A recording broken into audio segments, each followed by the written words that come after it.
जय हिंद। कैसे हैं आप लोग? आप लोगों के बहुत से कमेंट्स आए थे एलटी ग्रेड भर्ती को लेकर कि सब्जेक्ट कम्बिनेशन क्या होगा, हमारे पास ये सब्जेक्ट है तो क्या हम भर पाएंगे कि नहीं भर पाएंगे, कहीं हम बाहर तो नहीं हो जाएंगे। तो ये वीडियो उन्हीं के लिए है। एक बार आप लोग सब्जेक्ट देख लीजिए। ये 2025 में क्या होने वाला है, अभी तो ये भविष्य की बात है, लेकिन 2018 के हिसाब से आपका क्या सब्जेक्ट रहना चाहिए था या अभी जो आपके पास क्या क्या है, उस विषय पे ये वीडियो है। और कोशिश मैं यही करूँगा कि हमारे साथ जो इंग्लिश के बच्चे जुड़े हैं, जो हिंदी के जुड़े हैं, तो दोनों को मैं कवर करने की कोशिश करूँगा। तो ये है आपका सब्जेक्ट कम्बिनेशन। मैं इसको अपने टेलीग्राम चैनल पर डाल दूँगा, हिंदी का भी डाल दूँगा, इंग्लिश का भी डाल दूँगा, तो वहाँ से ले लीजिएगा और इसको देख लीजिएगा एक बार।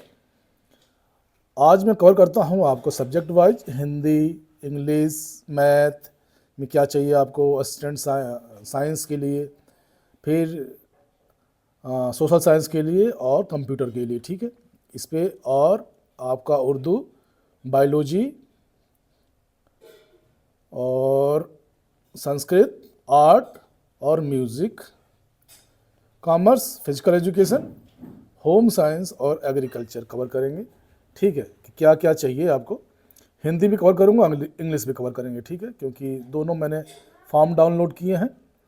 तो जो भाई बहन इंग्लिश वाले हो गए इंग्लिश समझ लीजिएगा, जो हिंदी वाले हो हिंदी समझ लीजिएगा, ठीक है।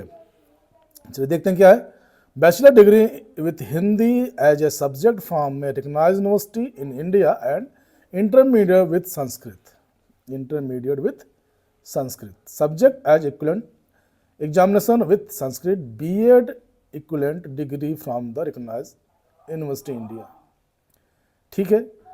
और फिर bachelor degree with English literature और recognise university of India equivalent degree recognise by government, फिर BEd equivalent degree for university of India, ठीक है।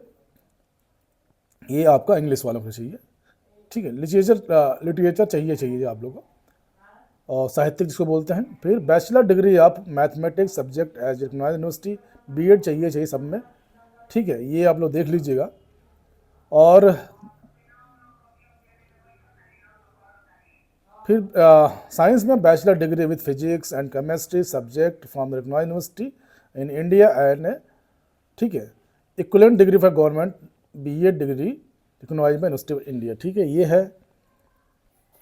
मैं हिंदी में कंफर्टेबल हूँ तो मैं हिंदी पे चलता हूँ, बाकी ये आप लोग देख लीजिएगा हिंदी में क्या क्या है, मैं उस पर चलता हूँ क्योंकि मुझे हिंदी ज़्यादा समझ में आती है और मैं इंग्लिश में इतना अच्छा नहीं हूँ, तो मैं इंग्लिश के ऊपर निकाल के हिंदी पकड़ते हैं, ठीक है। हिंदी के फॉर्म चेक करते हैं और उस हिसाब से आपको बताने की कोशिश करेंगे क्या क्या आप लोगों को चाहिए। और आप लोग तैयारी करते रहिए। ये है आपका, ये आ गया आपका, ठीक है। शैक्षणिक योग्यता, सहायक अध्यापक, भारत में किसी मान्यता प्राप्त विश्वविद्यालय से हिंदी विषय में स्नातक और की डिग्री और संस्कृत विषय में के साथ इंटरमीडिएट या संस्कृत के साथ समकक्ष परीक्षा। भारत में किसी मान्यता प्राप्त विश्वविद्यालय से बीएड या समकक्ष, बीएड कंपलसरी है, ठीक है। ये हिंदी के लिए है, आपको संस्कृत चाहिए, ठीक है। और सहायक अध्यापक पुरुषों और अंग्रेजी वालों के लिए क्या है, किसी मान्यता प्राप्त विश्वविद्यालय से अंग्रेजी साहित्य के साथ स्नातक की डिग्री द्वारा सरकार से मान्यता प्राप्त और बीएड, ठीक है। और गणित के लिए किसी मान्यता प्राप्त विश्वविद्यालय से गणित विषय में स्नातक की डिग्री है, ठीक है, बीए की।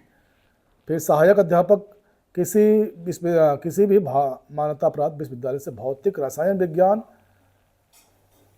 विषय के साथ स्नातक डिग्री के या सरकार द्वारा मान्यता प्राप्त समकक्ष डिग्री। भारत में किसी मान्यता प्राप्त बीएड सब में चाहिए, ठीक है। और सामाजिक विज्ञान के लिए चाहिए इनको किसी भी मान्यता प्राप्त विश्वविद्यालय से इतिहास, भूगोल, राजनीतिक शास्त्र और अर्थशास्त्र में कम से कम 2 विषय के साथ स्नातक डिग्री, कम से कम 2 विषय के साथ स्नातक डिग्री। सोशल साइंस के लिए काफ़ी कन्फ्यूजिंग होता है आप लोगों के लिए, और मैं इसका PDF डाल दूँगा टेलीग्राम चैनल पर, जिस पे आप लोग देख रहे हैं वीडियो, इसी के नाम से टेलीग्राम चैनल है, वहाँ से कलेक्ट कर लीजिएगा।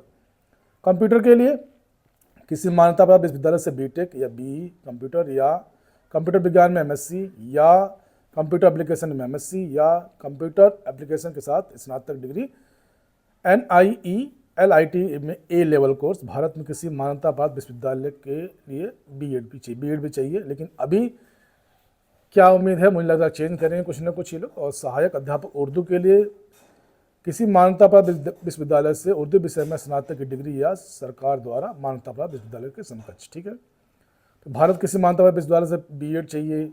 फिर पुरुषों के लिए B.Ed सब में है, मैं केवल सब्जेक्ट पढ़ रहा हूँ आप लोगों के लिए। भारत में किसी मान्यता प्राप्त विश्वविद्यालय से प्राणी शास्त्र वनस्पति विज्ञान के साथ स्नातक या डिग्री सरकार द्वारा होना चाहिए, ठीक है। अब चलते हैं नेक्स्ट। B.Ed नहीं कवर करेंगे, बाकी B.Ed सब में है। सहायक अध्यापक संस्कृत के लिए किसी मान्यता प्राप्त विश्वविद्यालय से संस्कृत विषय में स्नातक की डिग्री या सरकार द्वारा मान्यता प्राप्त विश्वविद्यालय के समकक्ष डिग्री, ठीक है। और सहायक अध्यापक आर्ट्स के लिए, कला के लिए, ये थोड़ा सा बहुत छोटा कर दिया इन्होंने। कला वाला बच्चे भाई बहन देखिए, भारत में किसी मान्यता प्राप्त विश्वविद्यालय से कला विषय में या ललित कला में स्नातक की डिग्री और B.Ed चाहिए इसमें, ठीक है, कला में।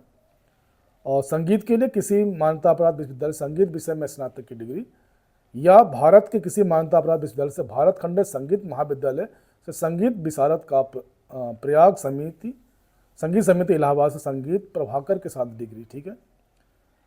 और संगीत विशारद या संगीत प्रभाकर के लिए कोई गुणवत्ता अंक आवंटित नहीं किए जाएंगे। भारत में किसी मान्यता प्राप्त विश्वविद्यालय से B.Ed चाहिए इनको। और कॉमर्स के लिए भारत में किसी मान्यता प्राप्त विश्वविद्यालय से वाणिज्य में स्नातक की डिग्री या सरकार द्वारा प्राप्त कोई समकक्ष डिग्री, ठीक है। भारत में किसी मान्यता प्राप्त विश्वविद्यालय से B.Ed या समकक्ष, ठीक है। सहायक अध्यापक व्यायाम फिजिकल एजुकेशन भारत में किसी मान्यता प्राप्त विश्वविद्यालय से स्नातक की डिग्री और भारत में किसी मान्यता प्राप्त विश्वविद्यालय से B.Ped या B.PE, ठीक है, ये चाहिए इनको। फिर सहायक अध्यापक पुरुष गृह विज्ञान के लिए भारत में किसी मान्यता प्राप्त विश्वविद्यालय से गृह विज्ञान विषय में स्नातक की डिग्री, भारत में किसी मान्यता प्राप्त विश्वविद्यालय से B.Ed के समकक्ष, ठीक है। फिर कृषि के लिए बागवानी में स्नातक की डिग्री और भारत में किसी मान्यता प्राप्त से डिग्री, ठीक है, ये हो गया। एज ग्रुप जो देखेंगे आप, आयु सीमा अभ्यर्थियों की 1 जुलाई 21 साल से 40 साल है, नहीं पार करना चाहिए, ठीक है। और मेन इंपॉर्टेंट क्या है इसमें, अधिकतम आयु 55 वर्ष, जो आपके छूट्स वगैरह मिलते हैं वो है। और इसमें और क्या बताने लायक है आप लोगों के लिए, और कमेंट करिएगा क्या क्या और चाहिए जानकारी। तो पेपर जो होगा पिछली बार जो हुआ था उसके विषय में थोड़ा सा बात कर लें आप लोगों के लिए, रिगार्डिंग द एप्लीकेशन। और ये आपका ये फ़ोटो है, आप चलते हैं इसके एप्लीकेशंस में, देखते हैं क्या क्या है उसमें।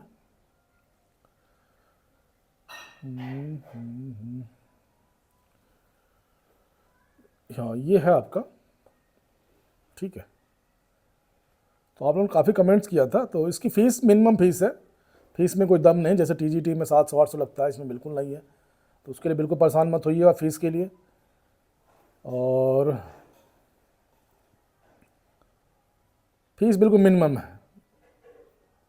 और गणित, कंप्यूटर, संस्कृत, ये हो गया आपका। और क्या बताने लायक है आप लोगों के लिए, हाँ, यूपी से जो बाहर जो होंगे वो होंगे जनरल में फाइट करेंगे, उनको आरक्षण नहीं मिलेगा, ठीक है, ध्यान रखिएगा। और क्या है इसमें आपका, शैक्षिक योग्यता उम्मीदवारों के पास ऑनलाइन आवेदन प्राप्त करने, जब आप आवेदन करो तब तक आपकी सारी डिग्री पूरी हो जाना चाहिए, ठीक है, ये ध्यान रखिएगा। उम्मीदवारों को ऑनलाइन आवेदन पत्र से संबंधित कॉलम का उल्लेख करना चाहिए संबंधित सेवा नियमावली के लिए, देखते हैं।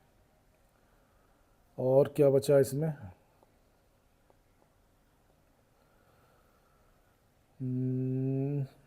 बाकी कोई खास नहीं है। अब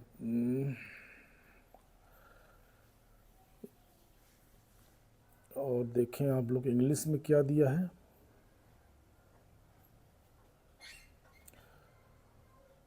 सब्जेक्ट हिंदी, ये देखिए पूरा दिया सिलेबस इनका, तो क्या क्या चाहिए आपको।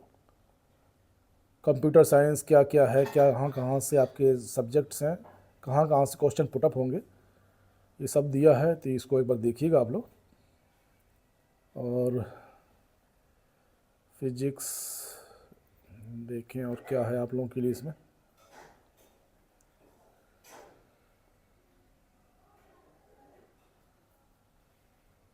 पूरा फॉर्म वही है सेम अभी।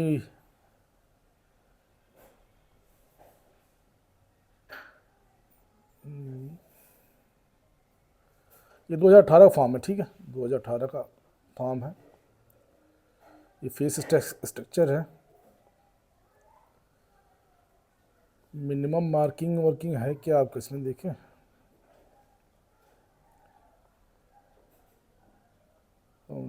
अभी ऐसा कुछ भी नहीं दिखाई दे रहा है मेरे को, लेकिन इसमें मार्किंग है मेरे हिसाब से, मिनिमम मार्किंग होगी। एटलीस्ट 50% के आसपास मांगते हैं लोग। चलिए फॉर्म देख लीजिएगा आप लोग, काफ़ी समझ में आ जाएगा फॉर्म देखने के बाद। उसके बाद आप अपने सब्जेक्ट मिला लीजिएगा और परेशान मत होइए। कमेंट्स करिएगा अगर कोई और भी जानकारी चाहिएगा तो मैं प्रोवाइड करने की कोशिश करूँगा। हालांकि ये सारी चीज़ें नेट पे हैं, आप लोग को थोड़ी सी अगर मेहनत करेंगे तो मिल जाएगी, ऐसा नहीं कि नहीं मिलेगा। आर्ट का सिलेबस ये दिया है, ठीक है, देख लीजिएगा आप लोग एक बार। कंप्यूटर सिलेबस, और इसका मैंने पहले ही वीडियो बनाया था। उर्दू का सिलेबस ये है।